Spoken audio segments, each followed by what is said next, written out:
Hello every one. Mathematics ഇഷ്ടപ്പെടുന്ന ആളുകൾക്ക് ഒരു സന്തോഷ വാർത്തയുമായിട്ടാണ് ഞാൻ ഇന്ന് വന്നിട്ടുള്ളത്. ബൈ ദ വേ, എൻ്റെ പേര് മുഹമ്മദ് ഇക്ബാൽ എന്നാണ്. ഞാൻ സൈലത്തിലെ മാത്തമാറ്റിക്സിൻ്റെ ഹെഡ് ഓഫ് ഡിപ്പാർട്ട്മെൻ്റ് ആണ്. അപ്പോൾ ഹൈസ്കൂൾ ഓൺവേർഡ്സ്, അതായത് 8ാം ക്ലാസ് മുതൽ 12ാം ക്ലാസ് വരെ ഉള്ള കുട്ടികൾ മാത്തമാറ്റിക്സ് ഒക്കെ ഇഷ്ടപ്പെടുന്ന ആളുകൾക്ക് ഒരു എക്സൈറ്റിംഗ് ഓപ്പർച്യൂണിറ്റി നിങ്ങളെ കാത്തിരിക്കുന്നുണ്ട്. അതിനെക്കുറിച്ചാണ് നമ്മളിന്ന് പറയാൻ പോകുന്നത്. ഇപ്പം നമുക്കറിയാം, ഒളിമ്പിക്സിനെ കുറിച്ച് നമ്മളെല്ലാവർക്കും കേട്ടിട്ടുണ്ട് അല്ലേ? ഒളിമ്പിക്സ് എന്ന് പറഞ്ഞാൽ എന്താ? ലോകത്തിൽ തന്നെ ഏറ്റവും ടാലൻറ്റഡ് ആയിട്ടുള്ള ആളുകൾ പല പല സ്പോർട്സിലും ഗെയിംസിലും മാറ്റിവെക്കുകയും അതിൽ ഗോൾഡ് മെഡലും ഒക്കെ വിൻ ചെയ്യുന്ന എക്സൈറ്റിംഗ് മൊമെൻറ്റുകൾ നമ്മൾ എന്ത് ചെയ്യാറുണ്ട്? വാച്ച് ചെയ്യാറുണ്ട്. ഇതേപോലുള്ള ഒരു ഈവൻറ്റ് മാത്തമാറ്റിക്സിൽ ഉണ്ടെങ്കിൽ എന്തായിരിക്കും അതിൻ്റെ അവസ്ഥ? അതിനെയാണ് നമ്മൾ ഒളിമ്പ്യാഡ് എന്നൊക്കെ വിളിക്കുന്നത്. അപ്പോൾ എല്ലാ വർഷവും നടക്കുന്ന ഒരു ഈവൻ്റാണ്, മാത്തമാറ്റിക്കൽ കോമ്പറ്റീഷനാണ് മാത്തമാറ്റിക്കൽ ഒളിമ്പ്യാഡ്. അതിൻ്റെ പേരാണ് ഇൻ്റർനാഷണൽ മാത്തമാറ്റിക്കൽ ഒളിമ്പ്യാഡ്, IMO എന്ന് പറയുന്നത്. ഓരോ വർഷവും പല പല രാജ്യങ്ങളായിട്ടാവും നടക്കുന്നുണ്ടാവുക. എല്ലാ വർഷവും ഇന്ത്യ ഒരു 6 പേരുടെ ടീമിനെയാണ് ആ ഒളിമ്പ്യാഡിലേക്ക് വിടുക. അപ്പോൾ ആ ഒളിമ്പ്യാഡിലേക്ക് വിടാൻ വേണ്ടിയിട്ട് ഇന്ത്യയിൽ ആദ്യം ഒരു സെലക്ഷൻ പ്രോസസ്സും കാര്യങ്ങളൊക്കെ നടക്കുമല്ലോ. അപ്പോൾ ആ സെലക്ഷൻ പ്രോസസ്സാണ് ഇപ്പോൾ തുടങ്ങാൻ പോകുന്നത്. ഇനി വരുന്ന അക്കാഡമിക് ഇയറിലേക്കുള്ള സെലക്ഷൻ പ്രോസസ്സ് സ്റ്റാർട്ട് ചെയ്തിട്ടുണ്ട്. അതിൻ്റെ ഡീറ്റെയിൽസാണ് ഞാൻ പറയാൻ പോകുന്നത്.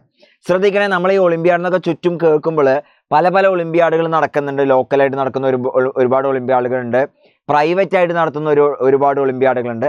നമ്മൾ സംസാരിക്കാൻ പോകുന്ന ഏറ്റവും ഓതൻറ്റിക് ആയിട്ടുള്ള ഗവൺമെൻറ് തന്നെ കണ്ടക്ട് ചെയ്യുന്ന ഒളിമ്പ്യാഡിനെ കുറിച്ചാണ്. ആൻഡ് ഈ ഒളിമ്പ്യാഡ് പ്രോസസ്സ് വഴിയാണ് ഞാൻ നേരത്തെ പറഞ്ഞ പോലെ ഇൻ്റർനാഷണൽ മാത്തമാറ്റിക്കൽ ഒളിമ്പ്യാഡിന് വേണ്ടിയുള്ള ഇന്ത്യൻ ടീമിനെ സെലക്ട് ചെയ്യാൻ പോകുന്നത്. ഓക്കെ, അപ്പോൾ ഇത് ഗവൺമെൻറ് നടത്തുന്ന പ്രോസസ്സാണ്. ഇതാണ് ഓതൻറ്റിക് ആയിട്ടുള്ള ഒളിമ്പ്യാഡുകൾ. വേറെ ഒളിമ്പ്യാഡുകളൊക്കെ നമ്മൾ ചെറിയ ക്ലാസ്സിലൊക്കെ എഴുതിയിട്ടുണ്ടാവും. ഇത് 8ാം ക്ലാസ് മുതൽ 12ാം ക്ലാസ് വരെയുള്ള കുട്ടികൾക്കുള്ളതാണ്. അത് എല്ലാവർക്കും ഒരു കോമൺ എക്സാമും പ്രൊസീജിയറും കാര്യങ്ങളൊക്കെയാണ് ഇതിലുള്ളതെന്ന് മനസ്സിലാക്കുക. അപ്പോൾ അതിലെ ആദ്യത്തെ കാര്യം എന്താണെന്ന് വെച്ചാൽ, ഇത് പല പല സ്റ്റേജുകളിലായിട്ടാണ് ഈ ഒളിമ്പ്യാഡ് നടക്കുന്നുണ്ടാവുക. അപ്പോൾ ഈ പല പല സ്റ്റേജുകളൊക്കെ നടത്തിയിട്ട് അവസാനം എന്ത് ചെയ്യും? ഒരു ടീമിനെ സെലക്ട് ചെയ്ത് ആ ടീമിന് ട്രെയിനിങ് ക്യാമ്പൊക്കെ നടത്തി ആ ട്രെയിനിങ് ക്യാമ്പൊക്കെ കഴിഞ്ഞതിന് ശേഷമാണ് നമ്മൾ എന്ത് ചെയ്യാം? ആ ഇൻ്റർനാഷണൽ ഒളിമ്പ്യാഡിലേക്ക് ഇന്ത്യൻ ടീമിനെ അയക്കുന്നുണ്ടാവുക. റൈറ്റ്. അപ്പോൾ അതിൽ ആദ്യത്തെ സ്റ്റേജ് എക്സാമിൻ്റെ പേരാണ് IOQM, Indian Olympiad qualifier in mathematics. അപ്പോൾ ഈ IOQM നടക്കുന്ന വെബ്സൈറ്റ് ഉണ്ടല്ലോ, ആ വെബ്സൈറ്റ് ഡീറ്റെയിൽസ് ഞാനിത് അവിടെ സ്ലൈഡിൽ എഴുതി വെച്ചിട്ടുണ്ട്. www.mtai.org.in. അത് നടക്കാൻ പോകുന്നത് സെപ്റ്റംബർ 8, 2024 അപ്പോൾ 3 മണിക്കൂറിനുള്ള ഒരു പരീക്ഷയായിരിക്കും. 100 മാർക്കിൻ്റെ എക്സാമൊക്കെ ആയിരിക്കും.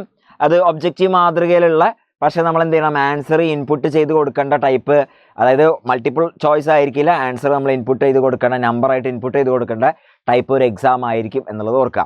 അപ്പോൾ ഇതിൻ്റെ രജിസ്ട്രേഷൻ സ്റ്റാർട്ട് ചെയ്തിട്ടുണ്ട്. ഈ രജിസ്ട്രേഷൻ്റെ ഡീറ്റെയിൽസ് കാര്യങ്ങളൊക്കെ എക്സ്പ്ലെയിൻ ചെയ്യുന്ന വീഡിയോ നമ്മൾ എന്ത് ചെയ്യാം? വഴിയേ ചെയ്യാം. ഇപ്പോൾ നമുക്ക് ജസ്റ്റ് ഒരു അവയർനെസ്സിന് വേണ്ടിയിട്ടാണ് ഞാനിത് പറയുന്നത്. അപ്പോൾ ആദ്യത്തെ സ്റ്റേജ് IOQM കഴിഞ്ഞാൽ രണ്ടാമത്തെ സ്റ്റേജ്, അതിനെ വിളിക്കുന്ന പേരാണ് റീജിയണൽ മാത്തമാറ്റിക്കൽ ഒളിമ്പ്യാഡ്. അപ്പോൾ റീജിയണൽ മാത്തമാറ്റിക്കൽ ഒളിമ്പ്യാഡിലേക്ക് വരുമ്പോൾ അതെന്താണ്? അതൊരു ഡിസ്ക്രിപ്റ്റീവ് പരീക്ഷയാണ്. ഓക്കെ, എഴുത്ത് പരീക്ഷയാണ്. നമ്മൾ ഡീറ്റെയിൽ ആയിട്ട് അതിൻ്റെ പ്രൂഫും കാര്യങ്ങളൊക്കെ എഴുതേണ്ട ഒരു പരീക്ഷയാണ്. സാധാരണഗതിയിൽ ഒരു 3 മണിക്കൂറിൽ 6 ക്വസ്റ്റ്യനൊക്കെയാണ് സോൾവ് ചെയ്യാൻ നമുക്ക് കിട്ടുന്നുണ്ടാവുക. അതാണ് സെക്കൻഡ് സ്റ്റേജ് പരീക്ഷ. ഇത് കഴിഞ്ഞിട്ടാണ് നമുക്ക് എന്ത് വരുന്നത്?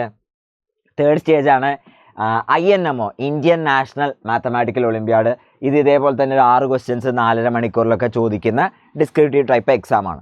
ഇതും കഴിഞ്ഞതിന് ശേഷമാണ് ഈ പറഞ്ഞ പോലെ ഒളിമ്പ്യാഡ് ട്രെയിനിങ് ക്യാമ്പിലേക്കും, പിന്നെ അതിന് ശേഷം ട്രെയിനിങ് എല്ലാം കഴിഞ്ഞിട്ടാണ് ഇന്ത്യൻ ടീമിനെ സെലക്ട് ചെയ്യുക.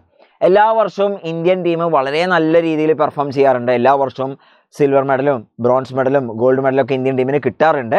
പക്ഷേ ഇതിൽ സങ്കടകരമായ ഒരു കാര്യം എന്ന് വെച്ചാൽ, കഴിഞ്ഞ കുറേ വർഷങ്ങളുടെ കണക്ക് നമ്മൾ പരിശോധിക്കുകയാണെങ്കിൽ ഇതുവരെ ഒരു കുട്ടി പോലും കേരളത്തിൽ നിന്ന് ഇന്ത്യനെ റെപ്രസെൻ്റ് ചെയ്തിട്ട് പോയിട്ടില്ല ഈ ഒളിമ്പ്യാഡുകളിലേക്ക്. നമ്മൾ റീസെൻ്റ് കണക്ക്, കുറേ വർഷത്തെ കണക്കുകളൊക്കെ നെറ്റിൽ അവൈലബിൾ ആണ്. അപ്പോൾ അതിൽ എന്താ പറയുക, മലയാളികളുടെ സാന്നിധ്യം വളരെ വളരെ ഇല്ല എന്ന് തന്നെ പറയാൻ പറ്റും. ഓക്കെ, അപ്പോൾ ഈ ഒരു കാര്യം നമ്മളെല്ലാവരും ഓർക്കുക. മാത്തമാറ്റിക്സ് ഒക്കെ നല്ല താല്പര്യമുള്ള ആളുകൾക്ക് ഒറിജിനൽ ടാലൻറ്റും അതുപോലെ ഒറിജിനൽ പ്രോബ്ലം സോൾവിങ് സ്കില്ലൊക്കെ ടെസ്റ്റ് ചെയ്യപ്പെടുന്ന ഒരു പരീക്ഷയാണ് ഈ ഒളിമ്പ്യാഡ് പരീക്ഷ. നമ്മൾ ബോർഡ് എക്സാമൊക്കെ എഴുതുന്നുണ്ട് സ്കൂളിൽ, പക്ഷേ ആ ബോർഡ് എക്സാം പരീക്ഷകളൊന്നും എന്തല്ല നമ്മുടെ ഒറിജിനൽ സ്കില്ലൊന്നും ടെസ്റ്റ് ചെയ്യുന്നത്. അത് most of the times memory test ചെയ്യുന്ന പരീക്ഷകളാണ്. നമ്മുടെ ഒറിജിനൽ പ്രോബ്ലം സോൾവിങ് സ്കില്ലും ഒക്കെ ടെസ്റ്റ് ചെയ്യുന്ന ഒരു പരീക്ഷയാണ് മാത്തമാറ്റിക്കൽ ഒളിമ്പ്യാഡ് എന്ന് പറയുന്നത്. അപ്പോൾ ഇത് താല്പര്യമുള്ളവർ മസ്റ്റായിട്ട് ഇതിന് അപ്ലൈ ചെയ്യണം. പരീക്ഷ ടഫ് തന്നെയായിരിക്കും, പക്ഷേ ഇത് വളരെ ലോ സ്കോറിങ് എക്സാമൊക്കെ തന്നെയായിരിക്കും. അപ്പോൾ ഇതിൻ്റെ ഫർദർ ഡീറ്റെയിൽസും കാര്യങ്ങളൊക്കെ നമ്മൾ കാണും. എൻ്റെ ഒരു എക്സ്പീരിയൻസ് പറയുകയാണെങ്കിൽ, ഞാൻ ഒരു 20 years ബാക്ക് RMOയിൽ one of the Kerala toppers ആയിരുന്നു. അന്ന് വളരെ എന്താ പറയുക എക്സൈറ്റിംഗ് ആയിട്ടുള്ള ഒരു സംഭവമായിട്ടായിരുന്നു എനിക്കത് തോന്നിയിരുന്നത്. കാരണം എന്താ വെച്ചാൽ വലിയൊരു റെക്കഗ്നീഷൻ നമുക്ക് കിട്ടുകയാണ്. കാരണം ഇത് ഒറിജിനാലിറ്റി ടെസ്റ്റ് ചെയ്യപ്പെടുന്ന ഒരു എക്സാമാണ്. ബോർഡ് എക്സാം പോലത്തെ ഒരു പരീക്ഷയല്ല. ഈവൻ എൻട്രൻസ് എക്സാം ആയാലും പോലും അത് കോച്ചബിൾ ആയിട്ടുള്ള ഒരു പരീക്ഷയാണല്ലോ. ഇത് പക്ഷേ അങ്ങനെയല്ല. ഇത് നമ്മുടെ ഒറിജിനാലിറ്റിയും നമ്മളുടെ ഒറിജിനൽ സ്കില്ലൊക്കെ ടെസ്റ്റ് ചെയ്യുന്ന ഒരു പരീക്ഷ ആയതുകൊണ്ട് തന്നെ ഇതിന് അത്രമാത്രം റെക്കഗ്നീഷൻ ഉണ്ടെന്ന് കൂടി മനസ്സിലാക്കുക. സോ എല്ലാവരും 8ാം ക്ലാസ് മുതൽ 12ാം ക്ലാസ് വരെയുള്ള ആളുകളൊക്കെ മാത്തമാറ്റിക്സ് താല്പര്യമുള്ള ആളുകളൊക്കെ എന്ത് ചെയ്യണം, ഈ എക്സാമിന് വേണ്ടി അപ്പിയർ ചെയ്യാൻ ശ്രമിക്കണം. അപ്പോൾ അതിൻ്റെ കൂടുതൽ ഡീറ്റെയിൽസുമായിട്ട് നമ്മൾ എന്ത് ചെയ്യാം, ഈ ചാനലിൽ തന്നെ വേറെ വീഡിയോസായിട്ട് വരുന്നുണ്ടാവും. Stay tuned.